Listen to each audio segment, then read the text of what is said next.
Welcome to our YouTube channel, All America Selections Flowers and Vegetables. Please subscribe to our channel. We don't run any ads. Today I'm going to show you, really talk about 2 tips to make sure when you seed start indoors you don't get fungus gnats or diseases. And the first tip is pretty straightforward. If you're starting seeds indoors, it's really a controlled environment. So do not bring any dirt, soil, or anything from the outdoors, because if you do, you're going to bring in potential funguses, molds, insects, fungus gnats, all kinds of problems. And when you bring them inside, they're going to just take off, grow, and damage your plants. So you want to use a sterile starting mix. There's no nutrition in here. These are basically, your starting mixes are basically peat moss, sometimes cocoa coir, and vermiculite, some combination of that. Any starting mix is fine, and you really want to use a sterile starting mix. No nutrition. For seed starting, your seeds will survive off the actual seed itself for a week or 2, and then you give them a light feeding of a fertilizer.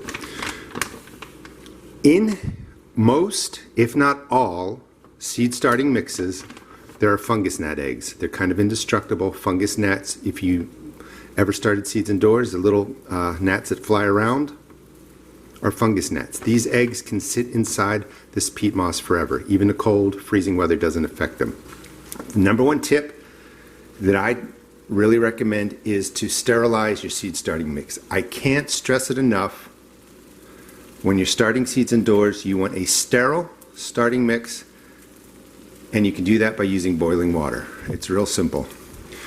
Any container, you're going to just set up your starting mix to hold the amount that you want for whatever project you're starting. So I use a small bowl. I get my bowls at thrift stores. I have a larger bowl when I'm doing, a big project. Just use boiling water. You don't want this to get soupy. Pour it in. The boiling water will take care of the fungus gnat eggs. Of course, you can't put your hand in there, but mix it all up like that.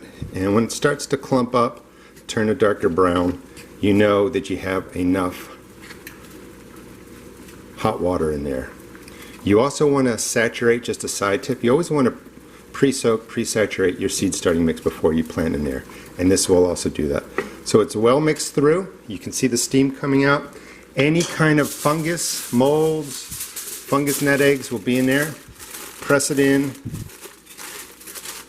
with a piece of foil, cover it. You want to cover it up, keep the steam in there. Let this go until it cools down, and you won't have any issue with the fungus gnat eggs. Fungus gnats, molds, anything like that. It's really, really important. By not bringing in materials from the outdoors, any kinds of soil, compost, and by sterilizing your seed starting mix, your seed starts will get off to a great start. And again, please subscribe to our channel. We'll be doing a whole series on starting seeds indoors, and we're starting with the first step, a nice, sterile seed starting mix. Thanks for watching.